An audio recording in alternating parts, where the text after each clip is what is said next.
نحمده ونصلي على رسوله الكريم أما بعد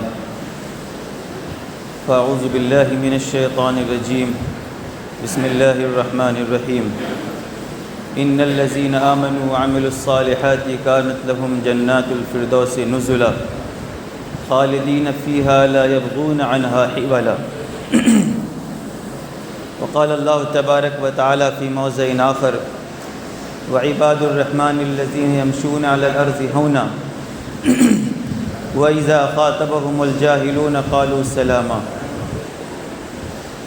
وعن أنس رضي الله تعالى عنه قال قال رسول الله صلى الله عليه وسلم من ترك الكذب وهو باطل بني له في ربز الجنة ومن ترك ومن حسن خلقه في أعلاها الجنة أو كما قال عليه الصلاة والسلام صدق الله المولانا العظيم وصدق رسوله النبي الكريم ونحن على ذلك لمن الشاهدين والشاكرين والحمد لله رب العالمين۔ قابل قدر علماء کرام، میرے محترم بزرگوں، دوستوں اور عزیز ساتھیوں، محمد صلی اللہ علیہ وسلم کی یہ فکر ہوتی تھی ہمیشہ کہ کس طریقے سے میری امت جنت میں جانے والا بن جائے اور کس طریقے سے میری امت جہنم سے بچ جائے، اس کی آپ کو بہت فکر ہوتی تھی۔ اسی لیے اللہ رب العزت نے آپ کو بشیر اور نذیر بنا کر بھیجا کہ آپ لوگوں کو خوشخبری سنائیں اور لوگوں کو ڈرائیں بھی۔ جو آپ کی اطاعت کر لے، اللہ کی اطاعت کر لے، آپ انہیں تو خوشخبری سنائیں، اور جو اطاعت نہ کرے آپ انہیں اللہ کے عذاب سے ڈرائیں۔ تو آپ علیہ الصلاۃ والسلام امت کو جنت کی طرف ترغیب دیا کرتے اور اس کی تاکید کرتے کہ اس کی طرف دوڑو۔ چنانچہ جو میں نے خطبہ مسنونہ میں جو روایت بیان کیا ہے، اس میں 3 باتیں ہیں کہ من ترک الکذب وهو باطل بنی له فی ربض الجنہ ومن ترک المراء حقا فی اوسط الجنہ بنی له فی وسط الجنہ ومن حسن خلقه فی اعلاها رواہ الترمذی۔ 3 چیزیں اس روایت میں بیان کیا گیا ہے۔ اسی سلسلے کی ایک کڑی ہے کہ یہ امت جنت میں کیسے چلی جائے، اسی کے لیے یہ باتیں ہیں۔ اس میں یاد رکھنے کی ہے، آج ہم یہ سمجھتے ہیں کہ صرف فرائض کو ادا کر لینا، نماز، روزہ، حج، زکوٰۃ، ان تمام فرائض کو ادا کر لینا، اس سے ہم جنت میں چلے جائیں گے، اور جو اس کے علاوہ جو شریعت جو کہتی ہے دوسری چیزیں ہیں، اس کی طرف سے بے توجہی کرنا اور یہ سمجھنا کہ یہ چیزیں ضروری نہیں، یہ جو ذہن ہے یہ بالکل غلط ہے۔ چنانچہ ایک روایت میں اللہ کے نبی تاجدار مدینہ محمد رسول اللہ صلی اللہ علیہ وسلم نے ارشاد فرمایا، ان اللہ فرض فرائض فلا تضيعوها وحرم حراما فلا تنتهكوها وحد حدود اللہ فلا تعتدوها۔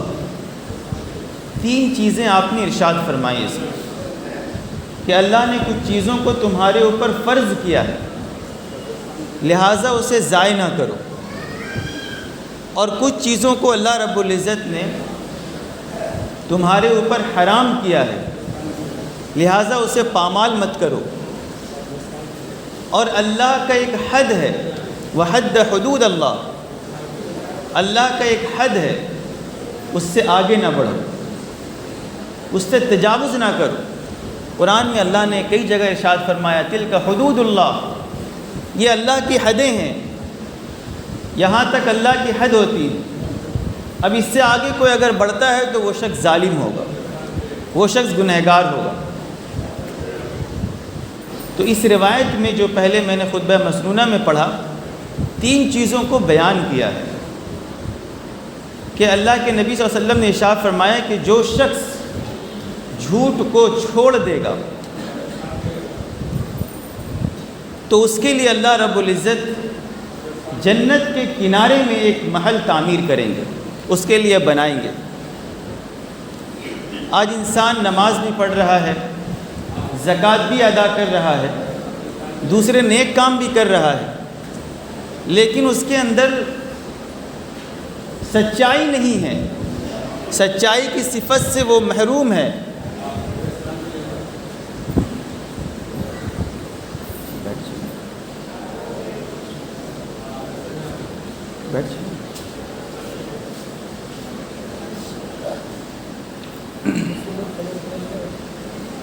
وہ انسان سچائی کے جو صفات ہیں، جو صفت ہے، اس سے محروم ہے وہ شخص۔ آج ہم دیکھ لیں، اپنے جائزہ لیں کہ ہم کاروبار میں اور دوسری چیزوں میں، چھوٹی چھوٹی چیزوں کے لیے، پیسوں کے لیے اور دوسری چیزوں کے لیے ہم جھوٹ کا سہارا لیتے ہیں، اور ہم گھروں پر ہیں اور کہہ دیتے ہیں کہ آؤٹ آف اسٹیشن ہے، ہم جھوٹ بول کر اپنے سامانوں کو بیچتے ہیں، اور تھوڑی سی چیزوں کے لیے ہم جھوٹ کو اپنا لیتے ہیں۔ حالانکہ اس روایت میں یہ بیان کیا گیا ہے کہ جو شخص سچائی کو اپنائے گا تو یقینی بات ہے کہ اللہ رب العزت اس کو جنت کے کنارے میں ایک محل عطا فرمائے گا، یقینی بات ہے۔ اللہ کے نبی محمد صلی اللہ علیہ وسلم کے وقت میں آپ ایک جگہ سے گزر رہے تھے، ایک ہرنی نے آپ کو آواز دی، یا رسول اللہ۔ آپ پیچھے مڑے، دیکھا کہ کوئی نہیں، آپ پھر آگے بڑھنے لگے، پھر اس نے آواز دی، یا رسول اللہ۔ تو آپ نے دیکھا کہ ایک ہرنی ہے، وہ آواز دے رہی ہے۔ آپ وہاں پر تشریف لاتے ہیں اور وہ بندھی ہوئی تھی، وہ کہتی ہے، یا رسول اللہ، آپ کے صحابی نے مجھے یہاں پر پکڑ کے لائے ہیں فلاں پہاڑی سے،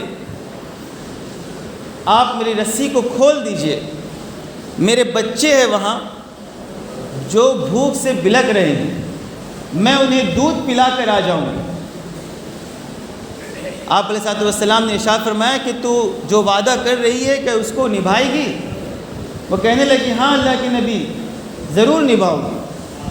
اللہ کے نبی محمد صلی اللہ علیہ وسلم اس ہرنی کی رسی کو کھول دیا اور آپ وہاں پر تشریف فرما ہوئے، وہیں پر بیٹھ گئے آپ، اور وہ ہرنی پہاڑ پر گئی اور اپنے بچوں کو دودھ پلائی اور دوڑے بھاگتے ہوئے پھر تشریف لے آئی۔ آپ نے اسے رسی سے باندھ دیا۔ فلاں صحابی تشریف لائے جنہوں نے اسے شکار کر کے لائے تھے، پکڑ کر لائے تھے، آپ نے ارشاد فرمایا کہ مجھے اسے ہدیہ کر دو۔ آپ نے، صحابی نے کہا، اللہ کے نبی صلی اللہ علیہ وسلم، میرا سارا مال آپ کے لیے ہدیہ ہے، آپ جو چاہیں سب لے لیں، آپ سب آپ کے لیے ہیں۔ آپ نے ارشاد فرمایا کہ یہ ہرنی مجھے ہدیہ کر دو۔ اس صحابی نے کہا کہ لیجیے اللہ کے نبی صلی اللہ علیہ وسلم، یہ آپ کی خدمت میں ہدیہ ہے۔ آپ نے اس کی رسی کو کھولا اور اسے چھوڑ دیا اور ارشاد فرمایا کہ اسے سچ نے نجات دیا، اسے سچ نے نجات دیا۔ اس لیے سچائی کو اپنانے کی ضرورت ہے۔ ہمارے زندگیوں میں ہم کس طریقے سے جھوٹ کا سہارا لیتے ہیں اور ہم سوچتے ہیں کہ ہم بچ جائیں گے، اللہ کی نگاہوں سے بچ جائیں گے۔ نہیں، لوگ کہتے ہیں کہ جھوٹ کا سہارا نہیں لیں گے تو ہم اپنی تجارت کیسے کریں گے، ہم کیسے بیچیں گے؟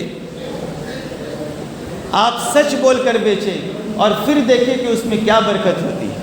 آپ سچ بول کر آپ تجارت کریں، سچ بول کر ملازمت کریں۔ آج جو ملازمت میں جو لوگ ہیں وہ بھی جھوٹ کا سہارا لے کر چھٹیاں لیتے ہیں کہ آج فلاں بیمار ہو گیا، آج فلاں کا انتقال ہو گیا، آج فلاں ہو گیا، جھوٹ کا سہارا لے کر۔ اس لیے جھوٹ سے بچنا ہے۔ ایک روایت میں عبداللہ ابن مسعود رضی اللہ تعالیٰ عنہ کی روایت ہے، انہوں نے فرمایا کہ قال رسول اللہ صلی اللہ علیہ وسلم، کہ آپ علیہ السلام نے ارشاد فرمایا کہ علیکم بالصدق فإن الصدق یہدی الی البر فإن البر یہدی الی الجنہ، کہ تمہارے اوپر لازم ہے کہ تم سچائی کو پکڑے رہو، اس لیے کہ سچائی یہ جنت کی طرف لے جاتی ہے، سچائی جنت کی طرف لے جاتی ہے۔ اور جو شخص وما یزال الرجل یصدق ویتحری الصدق، کہ جو شخص ہمیشہ سچ بولتا ہے اور سچ کے بارے میں غور و فکر کرتے رہتا ہے، تو اللہ رب العزت فرماتے ہیں کہ عند اللہ یکتب صدیقا، اللہ کے نزدیک وہ صدیقین میں شمار ہو جاتا ہے اور اسے لکھ لیا جاتا ہے۔ کیونکہ دیکھیں قرآن میں اللہ نے فرمایا کہ اہدنا الصراط المستقیم، کہ اے ہمارے رب ہمیں سیدھے راستے کی ہدایت دیجیے، صحیح راستے کی ہدایت دیجیے۔ وہ کون سا راستہ؟ دوسری جگہ میں اللہ نے ارشاد فرمایا فَأُولَٰئِكَ مَعَ الَّذِينَ أَنْعَمَ اللَّهُ عَلَيْهِمْ مِنَ النَّبِيِّينَ وَالصِّدِّيقِينَ وَالشُّهَدَاءِ وَالصَّالِحِينَ۔ دوسرے نمبر پر فرمایا کہ جو ایسے لوگ ہیں جو سیدھے راستے پر چلتے ہیں ان کا حشر کل قیامت میں نبیوں کے ساتھ ہوگا اور سچوں کے ساتھ ہوگا، صدیقین کے ساتھ ہوگا۔ تو اب ہم اپنی زندگیوں میں سچائی کو لائیں، جھوٹ کو اپنی زندگی سے آج سے ارادہ کریں کہ ہم جھوٹ نہیں بولیں گے چاہے کچھ بھی ہو جائے، جھوٹ نہیں بولیں گے۔ تو آپ نے ارشاد فرمایا کہ جو شخص ہمیشہ سچ بولتا ہے تو یہ سچ کل اللہ رب العزت اس سچائی کے بنا پر اسے صدیقین میں شمار کر لیتے ہیں۔ پھر آپ نے ارشاد فرمایا وَإِيَّاكُمْ بِالْكِذْبِ، کہ تم جھوٹ سے بچو، فَإِنَّ الْكِذْبَ يَهْدِي إِلَى الْفُجُورِ، اس لیے کہ جھوٹ یہ فسق و فجور کی طرف تمہیں لے جاتا ہے، فَإِنَّ الْفُجُورَ إِلَى النَّارِ، اور فسق و فجور یہ جہنم کی طرف تمہیں لے جاتا ہے۔ اور وَمَا يَزَالُ الرَّجُلُ، اور جو شخص ہمیشہ جھوٹ بولتے رہتا ہے، يَكْذِبُ عِندَ اللَّهِ كَذَّابًا، کہ جو شخص ہمیشہ جھوٹ بولتے رہتا ہے وہ اللہ کے نزدیک کذاب میں شمار ہو جاتا ہے، جھوٹوں میں شمار ہوتا ہے۔ اللہ ہم سب کی حفاظت فرمائے۔ تین وقت ایسے ہیں جس میں جھوٹ بولنا جائز ہے، تین وقت ایسے ہیں جس میں جھوٹ بولنا جائز ہے۔ ایک میدان جنگ میں، جب کہ فریق مخالف سے معاہدہ نہ ہوا ہو تو اس وقت جھوٹ بولنا جائز ہے۔ اگر آپ کا فریق مخالف سے آپ کا معاہدہ ہو چکا ہے تو اہل اسلام کے اوپر یہ لازم ہے کہ اس عہد کو پورا کرے، اس کے خلاف کرنا جائز نہیں، پہلی چیز۔ دوسری چیز، دو فریقوں کے درمیان صلح کرانے کے لیے اور دونوں کا ایک دوسرے سے دل کو صاف کرنے کے لیے جھوٹ بولنا جائز ہے۔ اور تیسری چیز، بیوی کو خوش کرنے کے لیے جھوٹ بولنا جائز ہے۔ اللہ کے نبی صلی اللہ علیہ وسلم کا ارشاد مبارکہ ہے جس کو اللہ کے نبی صلی اللہ علیہ وسلم نے ارشاد فرمایا کہ تین موقعوں کے علاوہ کہیں اور جھوٹ بولنا جائز نہیں، ایک جنگ کے میدان پر، اور ایک صلح کرانے کے لیے، اور ایک جو ہے بیوی کو خوش کرنے کے لیے۔ یہ تین وقت ایسے ہیں جس میں جھوٹ بولنا جائز ہے۔ دوسری چیز جو روایت میں بیان کیا گیا کہ من ترک المراء حقا، کہ جو شخص اپنے حق کو چھوڑ دے، اپنے حق کو چھوڑ دے تو کل قیامت کے دن اللہ رب العزت اسے بنی لہ فی وسط الجنہ، اسے جنت کے بیچم بیچ میں، ایک دم بیچ میں، اس کے وسط میں اللہ رب العزت ایک جنت بنا کر، ایک محل بنا کر دیں گے۔ اس کی دو شکلیں ہو سکتی ہیں۔ کہ اپنا حق چھوڑنے کا۔ ایک شکل یہ ہے کہ کسی سے آپ کا جھگڑا ہو گیا، لڑائی ہو گئی آپ کی، اور آپ حق پر ہیں، لیکن آپ خاموش ہو گئے صرف اللہ کے لیے کہ اگر ہم بات بڑھاتے ہیں تو بات بڑھ جائے گی، اور اللہ کی رضا کے لیے آپ نے جھگڑے کو ختم کر دیا حق پر ہونے کے باوجود، تو اس کے لیے یہ بات ہے۔ قرآن میں اللہ نے فرمایا کہ وَعِبَادُ الرَّحْمَٰنِ الَّذِينَ يَمْشُونَ عَلَى الْأَرْضِ هَوْنًا، کہ رحمان کے بندے تو وہ ہیں جو زمین پر عاجزی کے ساتھ چلتے ہیں۔ وَإِذَا خَاطَبَهُمُ الْجَاهِلُونَ قَالُوا سَلَامًا، اور جب جاہل لوگ، بیوقوف لوگ جب ان سے مخاطب ہوتے ہیں، بحث مباحثہ کرتے ہیں، تو کہہ دیتے ہیں کہ سلامتی ہو تم پر، اور سلامتی بول کر نکل جاتے ہیں۔ جو لوگ ایسے ہیں ان کے لیے اللہ رب العزت جنت میں کے وسط میں وہاں ایک محل بنائیں گے۔ دوسری شکل یہ ہے کہ آدمی کی جائیداد ہے، اور جائیداد کے حصے بٹوارے میں بہت لڑائی جھگڑے ہو رہے ہیں، بھائی بہن ہیں، دوسرے رشتہ دار ہیں، یا آپ کے پارٹنر ہے، آپ کی زمین کا معاملہ ہے، آپ نے حق پر ہونے کے باوجود آپ نے اپنے حق کو اللہ کے لیے چھوڑ دیا، اللہ کی رضا کے لیے چھوڑ دیا کہ جاؤ میں تمہیں چھوڑ دیتا ہوں اللہ کی رضا کے لیے۔ تو جو شخص ایسا کرتا ہے اللہ رب العزت کل اسے جنت کے بیچ میں ایک محل بنا کر دیں گے۔ اور تیسری چیز جو بہت بڑی چیز ہے اور اسلام کے پھیلنے کا ذریعہ ہے، وہ کیا ہے؟ من حسن خلقہ، جس نے اپنے اخلاق کو اچھا کر لیا، اخلاق کو بلند کر لیا، بنی فی اعلیٰ، اللہ فرماتے ہیں کہ ہم جنت کے اوپری درجہ میں اس کے جو سب سے اعلیٰ درجہ ہوگا وہاں اس کو ایک محل تعمیر کر کے دیں گے، محل تعمیر کر کے دیں گے۔ ہم اپنے رشتہ داروں کے ساتھ، دوست احباب کے ساتھ، ملنے جلنے والوں کے ساتھ صلہ رحمی کا معاملہ کریں، اچھے اخلاق سے پیش آئیں ان کے ساتھ، اپنے دوستوں کے ساتھ ہے، احباب ہیں، رشتہ دار ہیں، پڑوسی ہیں، ملنے جلنے والے ہیں، کسی سے آشنا ہے نہ آشنا ہے، آپ کسی کو پہچانتے ہوں نہ پہچانتے ہوں، کیا غریب اور کیا امیر، کیا عہدے والا اور کیا ایک رکشہ والا، سب کے ساتھ حسن سلوک کا معاملہ کرنا، اچھے اخلاق کے ساتھ پیش آنا۔